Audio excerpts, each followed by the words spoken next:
Iran America जंग अरूज पर, ऐसे में चाइना और रशिया ईरान की मदद को आ गए।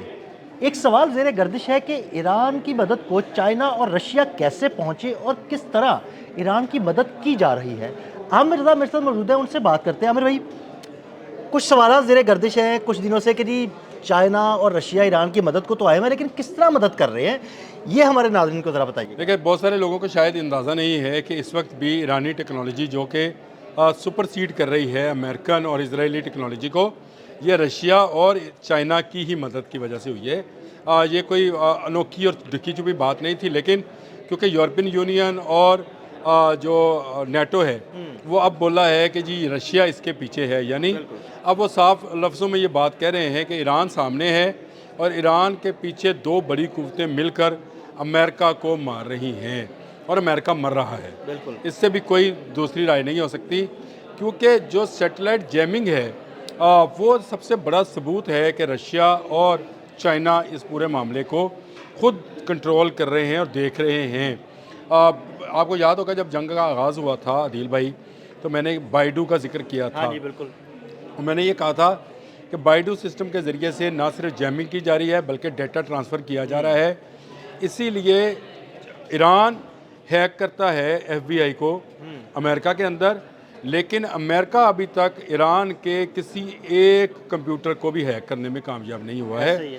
उसकी बुनियादी वजह एक आइसोलेटेड सिस्टम है बाइडू का, जो सिर्फ चीन इस्तेमाल करता है, और यहाँ पर भी ईरान इस्तेमाल नहीं कर रहा है, चीन इस्तेमाल कर रहा है। चीन के इंजीनियर्स इस्तेमाल कर रहे हैं वो, यानी चीन ही उसको कंट्रोल करता है। बाइडो किसी हद तक हमने भी इस्तेमाल किया है बलूचिस्तान के अंदर, लेकिन उसको कंट्रोल जो किया था वो भी चाइनीज़ नहीं किया था।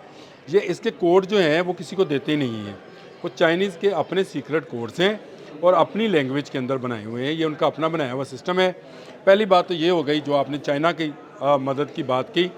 दूसरा, इनकी मिसाइल टेक्नोलॉजी के अंदर जो प्लाज्मा टेक्नोलॉजी है, ये भी चीन की दी हुई टेक्नोलॉजी है। ये प्लाज्मा टेक्नोलॉजी क्या है, ये हमारे नाज़रीन जानना चाहेंगे। देखिए, प्लाज्मा टेक्नोलॉजी पे मैं एक व्लॉग कर चुका हूँ। ये एक ऐसा फ्यूल है जो कि सॉलिड फ्यूल से भी ज़्यादा है, और इसमें ये फ्यूल जहाँ पर इस्तेमाल होता है उसकी स्पीड मार्क 20 तक जाती। अगर आपने मेरे साथ किया था DF-17 पर, अगर हमने डैंगफोन 70 पे किया था तो प्लाज्मा फ्यूल से वो चलता है। यानी ये एक ऐसा हथियार है जो बहुत ही कम मकदार में बहुत ज़्यादा हरारत और बहुत ज़्यादा तेज़ी पैदा करता है, और ये हल्का होने की वजह से ज़्यादा मवाद जो ले जा सकता है। गो अभी तक इसका इस्तेमाल नहीं हुआ है, लेकिन ईरान के पास ये टेक्नोलॉजी मौजूद है। अब यानी इसको हम उर्फ़े आम में ये समझ लें कि ये टेक्नोलॉजी जो है मिसाइल की स्पीड को तेज़ कर देती है। किसी भी हथियार की, जो भी आप हथियार इस्तेमाल करते हैं, उसमें अगर प्लाज्मा फ्यूल इस्तेमाल करेंगे तो स्पीड बढ़ जाएगी, स्पीड उसकी बढ़ जाएगी, और फिर वो किसी इंटरसेप्टर के हाथ में नहीं आएगा। अच्छा, इसके अलावा भी रशिया जो है सबसे बड़ा जो किरदार इस पूरी जंग के अंदर नज़र आता है वो रशिया का है। अगर हमने प्रिंस सुल्तान वाला आप लोगों ने व्लॉग सुना है जो आपने मेरे साथ किया था, उसमें मैंने बताया था कि सैटेलाइट इमेजिंग जो है, कहाँ कहाँ जहाज़ और कहाँ कहाँ हैंगर्स, कहाँ कहाँ ओपन, कहाँ कहाँ छुपे हुए, कहाँ कंट्रोल सेंटर और कहाँ रडार सेंटर है, टावर कहाँ पे है, ये तमाम निशानदेही इंच बाय इंच जो है ये ईरान को फराहम की गई थी, और ये रशिया की जानिब से फराहम रशिया। अच्छा, इसके अलावा परसों दुबई के एक होटल पे हमला होता है जिसमें 400 जो है मरीन ठहरे हुए थे। उसकी मालूमात भी जो हैं, जो अब तक मुत्तहिदा अरब अमारात से मालूमात जो हैं ईरान ट्रांसफ़र हुई हैं, वो तमाम की तमाम रशियन टेक्नोलॉजी की वजह से ही है। इसराइल में कहाँ कहाँ कौन कौन सा वेपन मौजूद है, ये भी जो है ये इसी की बदौलत, यानी रशिया के बदौलत है।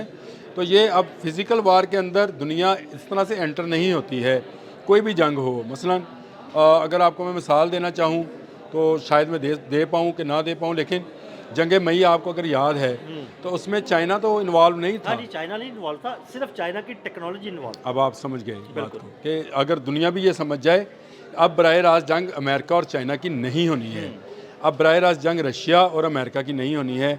रशिया को घेरा गया, अफगानिस्तान के अंदर मारा गया, उसके बाद यूक्रेन में उसको घेरा गया। आज रशिया टुकड़े टुकड़े है। बिल्कुल ऐसे ही है जी, ऐसे ही है। रशिया टूट गया।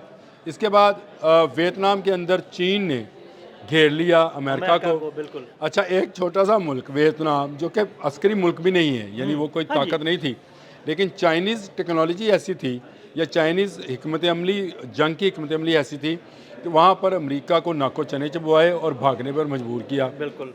अफ़गानिस्तान के अंदर रशिया ने अपना बदला ले लिया और तालिबान के ज़रिए ही अमेरिका को वहाँ से मार भगाया। तो अब जंग में जो कुव्वतें होती हैं, सुपर पावर एक दूसरे के सामने नहीं आ रही, सामने ढके छुपे अल्फाज में जो है ना वो उसको किसी दूसरे मुल्क को थोड़ी सी टेक्नोलॉजी फराहम कर दी, थोड़ी लॉजिस्टिक्स दे दी ताकि दूसरे को मार सके। तो दिल भाई, अगर ये आमने सामने आ जाएं, लेट से अगर अमेरिका बराह रास्त आ जाता रशिया के सामने तो एटमी जंग थी। हाँ जी। अगर वियतनाम में चीन अमेरिका के सामने आ जाता तो एटमी जंग थी।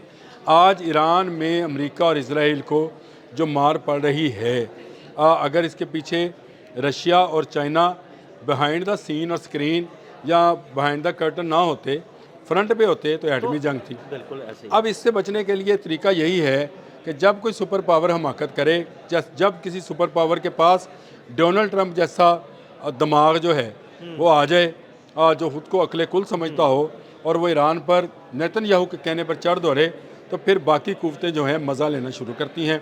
शुरू में वो ज़रा प्रेशर कम रखती हैं, लेकिन आहिस्ता आहिस्ता ऐसी ऐसी टेक्नोलॉजी आपको उस मुल्क में नज़र आती है, चाहे वो वियतनाम जैसा छोटा सा एक मुल्क हो, उसमें अंदर भी अमेरिका को आपको मार पड़ती है और उनके हेलीकॉप्टर्स और जहाज़ गिरते हुए दिखाए जाते हैं।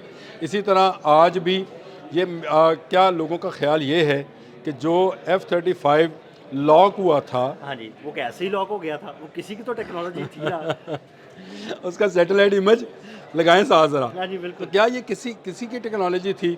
और बज़ाहिर क्या था कि जंग के दौरान S-400 मांगा ईरान ने, रशिया ने इनकार किया कि दौरान जंग हम इस माहदे में मौजूद हैं कि दौरान जंग किसी मुल्क को असला फराहम नहीं करेंगे। जिस तरह से अगर आपको याद है स्विट्ज़रलैंड और स्वीडन ने इनकार किया है तो अमेरिका को दौरान जंग कोई असला फराहम नहीं करेंगे, ये फराहम नहीं किया जा सकता है। लेकिन ये बात ज़रूर रोज़े रोशन की तरह यहाँ है कि ये जो जंग है इसमें चीन और रूस मिलकर जो है अमेरिका का ना सिर्फ मज़ा ले रहे हैं बल्कि उसको जो है वो शिकस्त की तरफ भी लेके जा रहे हैं, नहीं, तकरीबन निशान इबरत बना। देखें, मैं ये कहता हूँ अफ़गानिस्तान के अंदर अगर रशिया को मार पड़ी तो रशिया टूट गया था।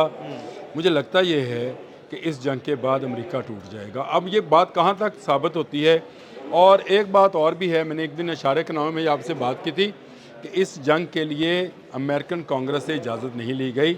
अगर कोई सरबराह इस तरह की जंग छेड़ता है और उस जंग के बाद उसको शिकस्त होती है तो उसकी जो उसकी सज़ा है वो कहीं मौत तो नहीं है। हाँ भाई, ये एक अहम सवाल है। ये मैं कल आऊँगा तो इस पर बात करेंगे, लेकिन आज के दिन तक आपको मैं बता दूं कि ये जंग जो है ईरान जीत चुका है। बहुत शुक्रिया आमिर भाई जी, बिल्कुल आमिर भाई ने बड़ी तफसील के साथ ये सारी सूरत हाल पर रोशनी डाली। अदील अहमद और आमिर रज़ा को इजाज़त दीजिएगा।